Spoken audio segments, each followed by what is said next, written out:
시편 말씀을 잠깐 중단하고 베드로전서 말씀을 묵상하도록 하겠습니다. 오늘 본문은 베드로전서 1장 1절과 2절, 2절 말씀입니다.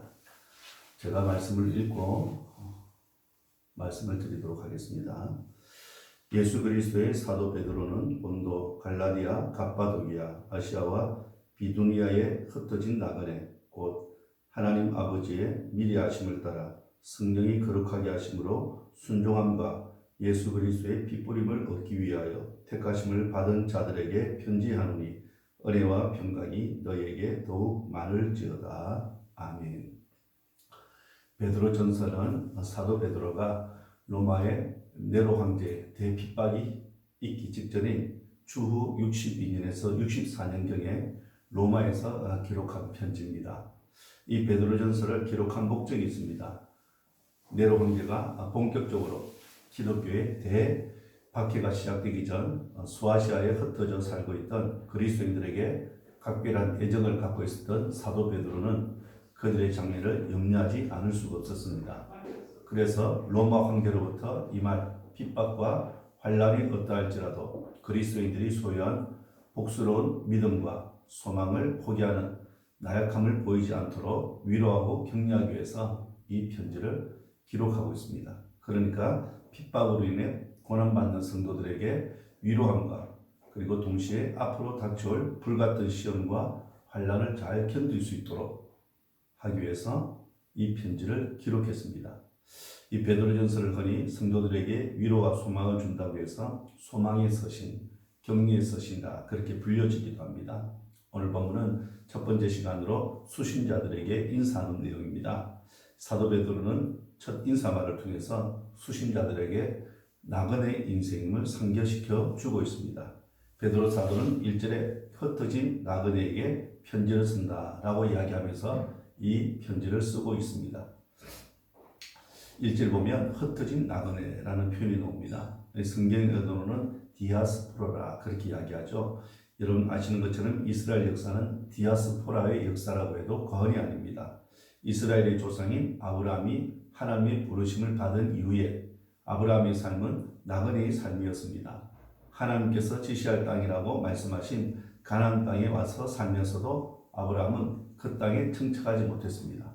흉년 때문에 애굽에 내려가기도 하고 그랄 땅에 머물러 살기도 했습니다. 가나안 땅에서도 여기저기 떠돌며 살았습니다. 아브라함이 137세 때 아내 사라가 죽자 아브라함은 아내를 매장할 매장지가 필요했습니다. 그때까지 아브라함은 내 땅이라고 말할 수 있는 곳이 하나도 없었습니다. 그래서 헷 사람에게 돈을 주고 그 매장지를 사게 됩니다. 그때 아브라함이 매장지를 사면서 이렇게 이야기합니다. 나는 당신들 중에 나그네요. 그렇게 말하고 있습니다. 아브라함이 가나안 땅에 들어와 산 지도 60년이 세월이 훨씬 넘었음에도 불구하고 아브라함은 여전히 나그네처럼 살았습니다. 그렇습니다, 여러분. 우리 그리스도인들은 나그네라는 사실을 기억하고 살아야 됩니다. 이 땅에서 천년만년 사는 인생이 아니라 이 땅에 잠시 머무는 나그네 의식을 가지고 살아야 합니다. 오늘 본문에 사도 베드로의 편지를 받고 있는 성도들이 고향을 떠나서 여러 곳에 흩어져 살게 된 것은 오늘 우리가 고향을 떠난 이유와 다른 이유가 있습니다. 사도행전 7장에 보시면 스데반이 순교하는 내용이 나옵니다. 스데반의 순교 후에 본격적인 로마 황제의 핍박과 박해가 있었습니다. 그때의 상황을 사도행전 8장 1절에 보면 이렇게 말씀합니다. 그날에 예루살렘에 있는 교회에 큰 박해가 있어 사도 외에는 다 유대와 사마리아 모든 땅으로 흩어지니라. 스데반이 순교할 날 예루살렘에 큰 핍박이 있었습니다. 이로 인해서 성도들이 자신들의 고향을 떠나 유대와 사마리아 땅으로 흩어지게 되었습니다. 그런데 당시 성도들이 정든 고향 땅을 떠나 사방으로 흩어져 산다고 하는 것은 결코 쉬운 일이 아니었습니다. 지금 우리가 글로벌 시대에도 낯선 나라로 이민 간다는 것은 결코 쉽지 않습니다. 그런데 지금으로부터 2000년 전의 일입니다. 그리고 당시 성도들이 상당한 기간 동안 고향을 떠날 준비를 한 후에 떠난 것이 아니에요. 어느 날 갑자기 불어닥친 핍박과 박해로 인해서 아무런 준비된 것이 없이 무작정 고향 땅을 떠나야 했습니다. 근데 이들이 고향 땅을 떠날 수밖에 없었던 이유는 단 하나, 신앙의 이유 때문이었습니다. 신앙 때문에 떠났다는 말은 신앙을 포기하면 고향 땅을 떠나지 않아도 된다는 그런 이야기입니다. 이 당시에는 내가 믿는 신앙을 포기하면 고향을 떠나지 않아도 됩니다. 그렇게 하면 가족들과 굳이 헤어지지도 않아도 돼요. 하지만 초대교회 성도들은 신앙을 포기하느니 차라리 내 삶의 자리를 떠나겠다며 자신들의 고향을 떠났습니다. 내가 믿는 예수님을 버리거나 포기할 수 없어서 지금까지 살았던 그 고향 땅을 떠날 수밖에 없었던 겁니다. 그리고 오늘 본문에서 보면 본도, 갈라디아, 갑바도기아, 아시아와 비두니아에 흩어진 나그네라고 말하고 있습니다. 이들은 자기들이 스스로 선택해서 디아스포라가 되었던 사람들입니다. 믿음을 지키고 신앙을 지키기 위해서 스스로 그 어렵고 힘든 일을 선택했던 사람들이에요. 그래서 오늘 본문 2절 보면 흩어진 나그네들을 설명하면서 이렇게 말합니다. 곧 하나님 아버지의 미리 아심을 따라 성령이 거룩하게 하심으로 순종한 거야. 무슨 말입니까? 초대교회 성도들은 자신들이 흩어진 나그네가 되었던 것은 하나님의 미리 아심 속에서 이루어진 것이라고 믿었습니다. 그리고 성령님의 인도하심에 순종하기 위해서 스스로 흩어진 나그네가 되었다는 그런 이야기입니다. 신앙을 포기하고 고향에 머물면서 스스로 편하게 살 것인가? 아니면 신앙을 지키기 위해서 고향을 포기하고 고생스러운 힘든 나그네 삶을 선택해야 될 것인가? 그 선택의 순간에 초대교회 성도들은 편안한 삶보다는 하나님 말씀에 순종하는 신앙을 선택했다는 그런 말씀입니다. 자신들의 신앙을 끝까지 지키기 위해서 기꺼이 나그네의 삶을 선택했던 겁니다. 사랑하는 여러분, 오늘 우리 예수 믿는 성도들도 나그네의 삶을 선택해야 됩니다. 참된 신앙인으로 살기 위해서 나그네 의식을 가지고 살아야 됩니다. 사도 베드로의 말대로 우리 모두가 다 나그네 인생을 살아가고 있습니다.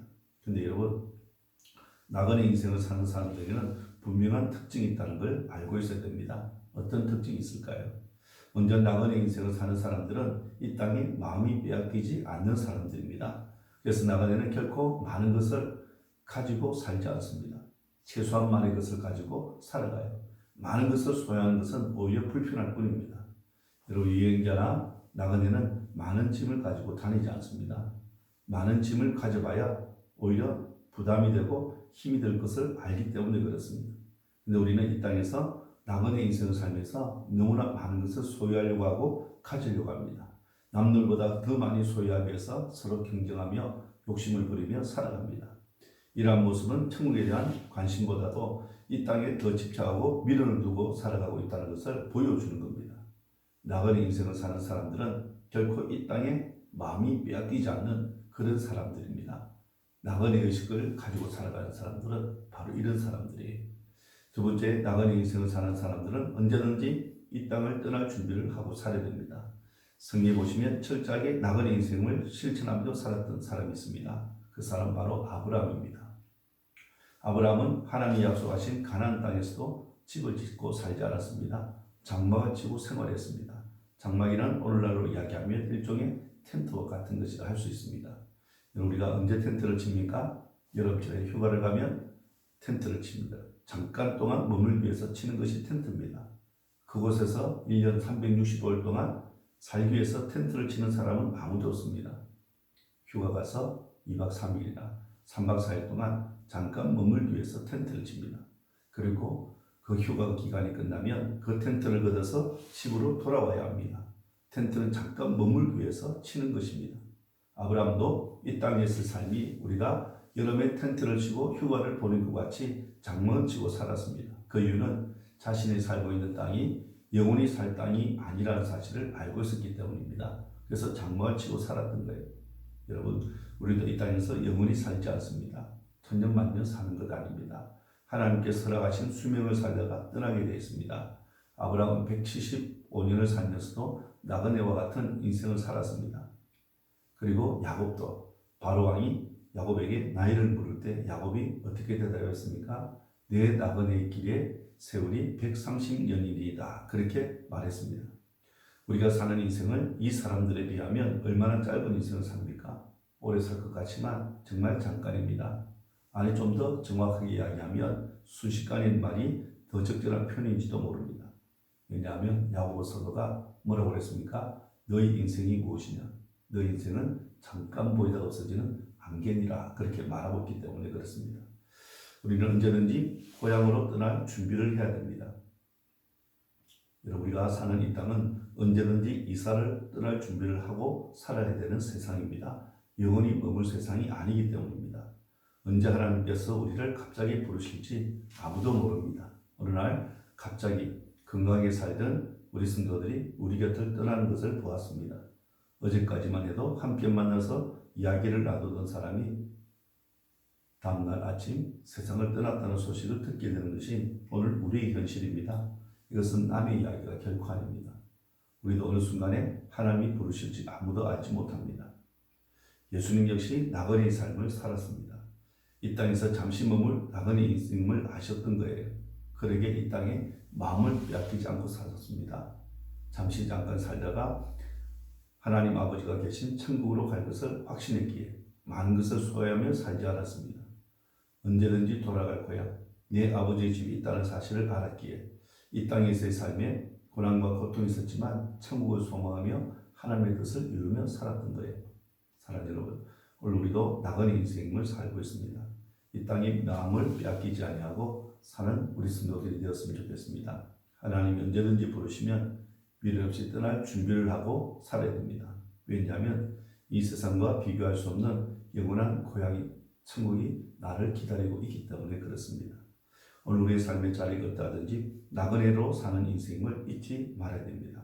그래서 이 땅에 우리의 마음이 빼앗기지 아니하고 영원한 천국이 내가 돌아갈 영원한 고향이라는 사실을 기억하고 천국을 소망하며 살아가는 오늘 저와 여러분 되시기를 주님의 이름으로 축원합니다. 아멘.